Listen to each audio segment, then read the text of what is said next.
ಸರಿ ಗಮ ಮಮ ಗರಿ ಗಮ ಪದನಿ ಸರಿ ಧನಿ ಧನಿ ಧ ಸರಿ ಧನಿ ಸರಿ ಗರಿ ಸನಿ ರೆ ಸನಿ ಧನಿ ಸರಿ ಗ ಮಮ ಗರಿ ಧನಿ ರೆ ಸರಿ ಧೂಮ್ ಧನ ಧನಿ ಧೀಮ್ ಧೂಮ್ ಧನ ಧೀಮ್ ಧೂಮ್ ಧನ ಧೀಮ್.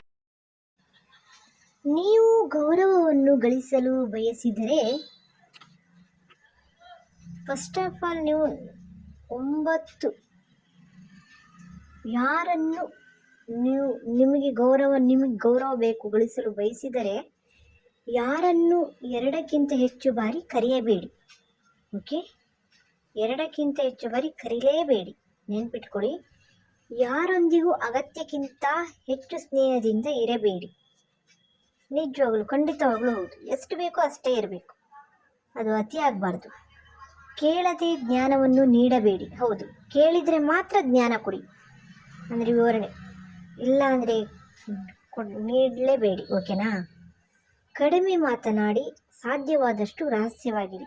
ಹೌದು, ಕಡಿಮೆ ಮಾತನಾಡಿ, ಇವನು ಸೈಲೆಂಟ್ ಅನ್ಬೇಕು, ಅಷ್ಟು ಮಾತಾಡೋದೇ ಇಲ್ವೇನೋ ಅನ್ಬೇಕು, ಅಷ್ಟು ಗೌರವಿತರಾಗಿರಿ. ಒಂದೆರಡು ಮಾತನಾಡಿ ಗೌರವಿತರಾಗಿರಿ. ಸಾಧ್ಯವಾದಷ್ಟು ರಹಸ್ಯವಾಗಿರಿ, ಅಂದರೆ ನಿಮ್ಮ ರಹಸ್ಯ ಏನಾದರೂ ವಿಷಯ ಇದ್ದರೆ ರಹಸ್ಯವಾಗಿ ಮುಚ್ಚಿಡಿ, ಎಲ್ಲವನ್ನು ಬಿಚ್ಚಿ ತೋರಿಸ್ಬೇಕಾಗಿಲ್ಲ. ಯಾಕಂದರೆ ನಿಮ್ಮ ಗೌರವವನ್ನು ಗಳಿಸ್ಕೋಬೇಕಂದ್ರೆ ನೀವು ಈ ಥರ ಮಾಡಲೇಬೇಕು.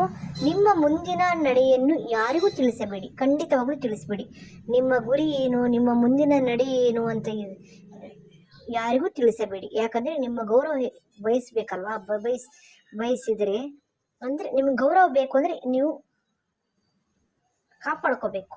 ನಿಮ್ಮ ಮುಂದಿನ ನಡೆಯನ್ನು ಯಾರಿಗೂ ತಿಳಿಸಬೇಡಿ. ಹೌದು, ಅದು ನಿಮಗೆ ಮಾತ್ರ ಗೊತ್ತಿರಬೇಕು. ಹಣವನ್ನು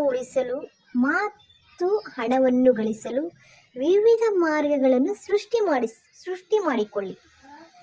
ಹೌದು, ಹಣವನ್ನು ಉಳಿಸಲು ಮತ್ತು ಹಣವನ್ನು ಗಳಿಸಲು ವಿವಿಧ ಮಾರ್ಗಗಳನ್ನು ಸೃಷ್ಟಿ ಮಾಡಿಕೊಳ್ಳೇಬೇಕು. ಎಲ್ಲರನ್ನು ಸಂತೋಷಪಡಿಸುವುದು ಅನಿವಾರ್ಯವಲ್ಲ ಮತ್ತು ಅದು ಸಾಧ್ಯವೂ ಇಲ್ಲ. ನಿಮಗೆ ಸರಿ ಎನಿಸಿದ ಕೆಲಸಗಳನ್ನು ಮಾತ್ರ ಮಾಡಿ. ಹೌದು, ಖಂಡಿತವಾಗಲೂ ನಿಮಗೆ ಸರಿ ಅನಿಸಿದ ಕೆಲಸಗಳನ್ನು ಮಾತ್ರ ಮಾಡಿ. ನಿಮ್ಮ ಜೀವನದಲ್ಲಿ ಒಳ್ಳೆಯದನ್ನು ಮಾಡಿದವರಿಗೆ ಕೃತಜ್ಞತೆ ಸಲ್ಲಿಸುವುದನ್ನು ಮರೆಯಬೇಡಿ. ಓಕೆ, ನಿಮ್ಮ ಜೀವನದಲ್ಲಿ ಒಳ್ಳೆಯದನ್ನು ಮಾಡಿದವರಿಗೆ ಕೃತಜ್ಞತೆ ಸಲ್ಲಿಸುವುದನ್ನು ಮರೆಯಬೇಡಿ. ನೀವಿಷ್ಟನ್ನು ಪಾಲನೆ ಮಾಡಿದ್ದೇ ಆದಲ್ಲಿ ನಿಮಗೆ ಬೇಡ ಅಂದರೆ ನಿಮ್ಗೆ ಗೌರವ ಸಿಗತ್ತೆ. ಗೌರವ, ಓಕೆನಾ? ನೀವು ಜಾಸ್ತಿ ಇವನೇನು ಜಾಸ್ತಿ ಮಾತಾಡ್ತಾನೆ, ಅವನಿಗೇನು ಬಿಡ ಅಂದ್ಬಿಡ್ತಾರೆ. ಅದೇ ನೀವು ಒಂದೆರಡು ನೀವು ಮಾತಾಡೋದಿಲ್ಲ, ಭಾರಿ ಸೈಲೆಂಟ್ ಅಂತ ಆಡ್ತಾರೆ. ಓಕೆನಾ? ಈ ಕಾಯಕವೇ ಕೈಲಾಸ ತಿಳಿಯೋ ಎಮ್ಮೆ ತಮ್ಮಣ್ಣ.